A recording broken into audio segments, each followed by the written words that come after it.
നമ്മുടെ കർത്താവും രക്ഷകനുമായ യേശു ക്രിസ്തുവിൻ നിസ്തുല്യ നാമത്തിൽ എല്ലാ പ്രിയപ്പെട്ടവർക്കും ക്രിസ്തീയ വന്ദനങ്ങൾ. ഒരു പ്രഭാതം കൂടെ കാണുവാനുള്ള ആയുസ്സും ആരോഗ്യവും സൗഖ്യവും ദൈവം നമ്മുടെ ജീവിതത്തിൽ പ്രദാനം ചെയ്തു. നമ്മുടെ ഓട്ടം തീരാത്തത് കൊണ്ടാണ് ദൈവം നമ്മെ വിളിക്കാത്തത്.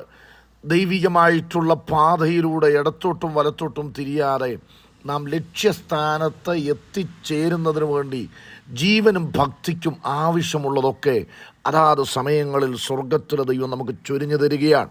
ആ ദൈവത്തിൽ ശരണപ്പെട്ടും പ്രത്യാശ വെച്ചും ആശ വെച്ചും ആശ്രയിച്ചും ഓരോ ദിവസവും ജീവിപ്പാനായിട്ട് ദൈവം നമുക്ക് പിന്നെയും കൃപ ചൊരിയുമാറാകട്ടെ. 57-ാം സങ്കീർത്തനം അതിൻ്റെ 2-ാമത്തെ വാക്യം: അത്യുന്നതനായ ദൈവത്തെ ഞാൻ വിളിച്ചപേക്ഷിക്കുന്നു, എനിക്ക് വേണ്ടി സകലവും നിർവഹിക്കുന്ന ദൈവത്തെ തന്നെ. നശിപ്പിക്കരുതേ എന്ന രാഗത്തിൽ ദാവീദിൻ്റെ ഒരു സ്വർണ്ണഗീതമാണിത്. അവൻ ശൗലിൻ്റെ മുൻപിൽ നിന്ന് ഗുഹയിലേക്ക് ഓടിപ്പോയ കാലത്ത് ചമച്ചതായ പാടിയതായ ഒരു കീർത്തനം. വേട്ടയാടപ്പെടലുകൾക്ക് താൻ വിധേയപ്പെടുകയാണ്. തനിക്ക് ഒരിടത്തും സുരക്ഷിതമായി താമസിക്കുവാൻ കഴിയുകയില്ല. താൻ ഒളിച്ചു കഴിയുന്ന ഇടം തേടിയെത്തി അന്നത്തെ രാജാവായിരിക്കുന്ന ശൗൽ തന്നെ നശിപ്പിക്കുന്നതിന് വേണ്ടിയുള്ള ശ്രമങ്ങൾ തന്നാലാവത് ചെയ്തു വരുന്നതായ കാലഘട്ടങ്ങളിൽ ആപത്തുകൾ പതിയിരിക്കുകയാണ്. ആശ്രയിക്കുന്ന പലയിടങ്ങൾ കെണികളായി തീരുന്ന സന്ദർഭങ്ങൾ.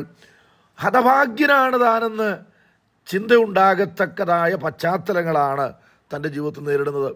ദൈവത്തെ അറിയാത്ത കാലഘട്ടത്തിൽ ഉണ്ടായതിനേക്കാൾ എത്രയോ വലിയ പ്രതിസന്ധിയാണ് ദൈവത്തെ അറിഞ്ഞതിന് ശേഷം ദൈവത്താൽ ഉപയോഗിക്കപ്പെടുന്ന കാലഘട്ടത്തിൽ ഈ ഭക്തനായ മനുഷ്യൻ്റെ ജീവിതത്തിൽ ഉണ്ടായത്.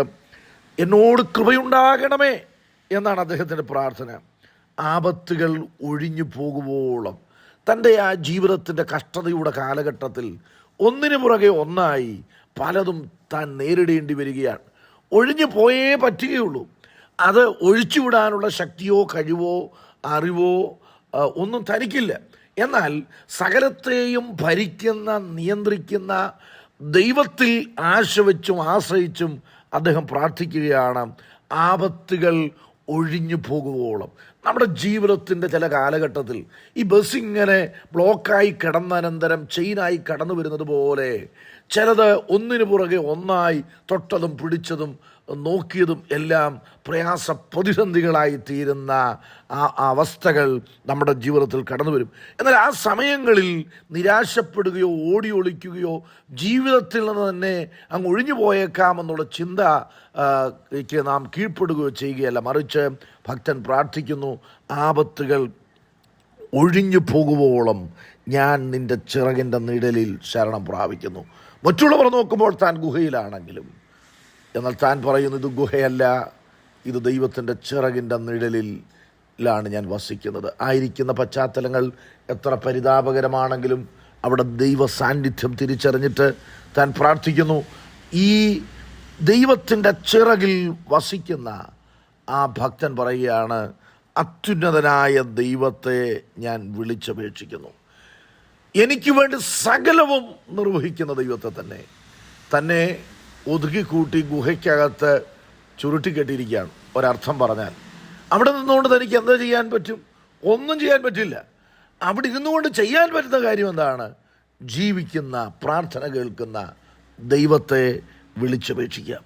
താൻ പരിമിതിപ്പെട്ടു പോകുന്ന, മനസ്സിടുങ്ങിപ്പോകുന്ന, എല്ലാ നിലയിലും ഒതുക്കപ്പെടുന്ന ആ പശ്ചാത്തലത്തിൽ ഭക്തൻ പറയുക, എൻ്റെ ദൈവം അനുവദിച്ചിട്ടാണ് ഞാൻ ഈ ഗുഹയിലായിരിക്കുന്നത്. ഞാൻ ഒഴിഞ്ഞു നിൽക്കുകയാണ്, ഞാൻ മാറി നടക്കുകയാണ്. ഇവിടെ ഞാൻ ഇരിക്കുമ്പോഴും അത്യുന്നതനായ ദൈവത്തോടുള്ള എൻ്റെ ബന്ധം സജീവമാണ്. ആ ദൈവത്തെ ഞാൻ വിളിച്ചപേക്ഷിക്കുന്നതിൻ്റെ കാരണം എന്താ?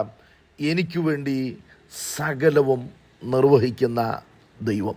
നമുക്ക് വേണ്ടി ചെറിയ കാര്യം മുതൽ വലിയ കാര്യം വരെ നിർവഹിക്കുന്നവനാണ് ദൈവം. യെശയ്യാവിൻ്റെ പ്രവചനം 22-ാം അധ്യായം 24-ാം വാക്യം: അവർ അവൻ്റെ മേൽ അവൻ്റെ പിതൃഭവനത്തിൻ്റെ സകല മഹത്വത്തെയും സന്തതിയെയും പ്രജകളെയും കിണ്ണം മുതൽ തുരുത്തി വരെയുള്ള സകലവിധ ചെറുപാത്രങ്ങളെയും തൂക്കിയിടും. പ്രിയപ്പെട്ടവരെ, കിണ്ണം മുതൽ തുരുത്തി വരെ, ചെറിയതായിക്കൊള്ളട്ടെ വലിയതായിക്കൊള്ളട്ടെ, സർവശക്തനും പരിപാലകനുമായ ദൈവത്തെ നമ്മൾ കാര്യങ്ങൾ ഭരമേൽപ്പിക്കുമ്പോൾ നമ്മൾ ചെയ്യുന്നതിനേക്കാൾ ഏറ്റവും ശ്രേഷ്ഠകരമായ നിലയിൽ നമ്മുടെ കാര്യങ്ങൾ ദൈവം നിർവഹിച്ചു തരുവാനിടയാകും. ദൈവത്തിൻ്റെ പേര് തന്നെ പൂർത്തി വരുത്തുന്നവനെന്നാണ്. നിർവഹിക്കുന്ന ദൈവത്തെ ആണ് നമ്മൾ വിളിക്കുന്നത്.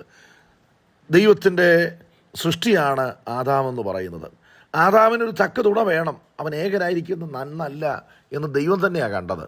എന്നാൽ തുണയെ ലഭിക്കുന്ന കാര്യത്തിൽ ഒരർത്ഥത്തിൽ ആദാം ഉറക്കത്തിലായിരുന്നു.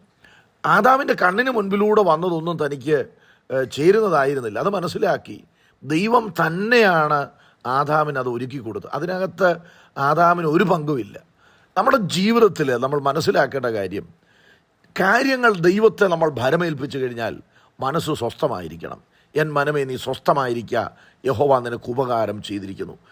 നമ്മൾ ചാഞ്ചാടേണ്ട കാര്യമില്ല, സംശയിക്കേണ്ട കാര്യമില്ല. കാരണം പരമാധികാരിയായ, ഇല്ലാത്തതിനെ ഉള്ളതിനെ പോലെ വിളിച്ചു വരുത്തുവാൻ കഴിയുന്ന, നമ്മുടെ ആവശ്യങ്ങൾ അറിയുന്ന ദൈവത്തെയാണ് നമ്മൾ ഭരമേൽപ്പിച്ചിരിക്കുന്നത്. ആ ദൈവം കാര്യങ്ങൾ നിർവഹിക്കും. ദൈവത്തിൽ ശരണപ്പെടാം. ഈ വചനങ്ങളാൽ ദൈവം നമ്മെ അനുഗ്രഹിക്കട്ടെ.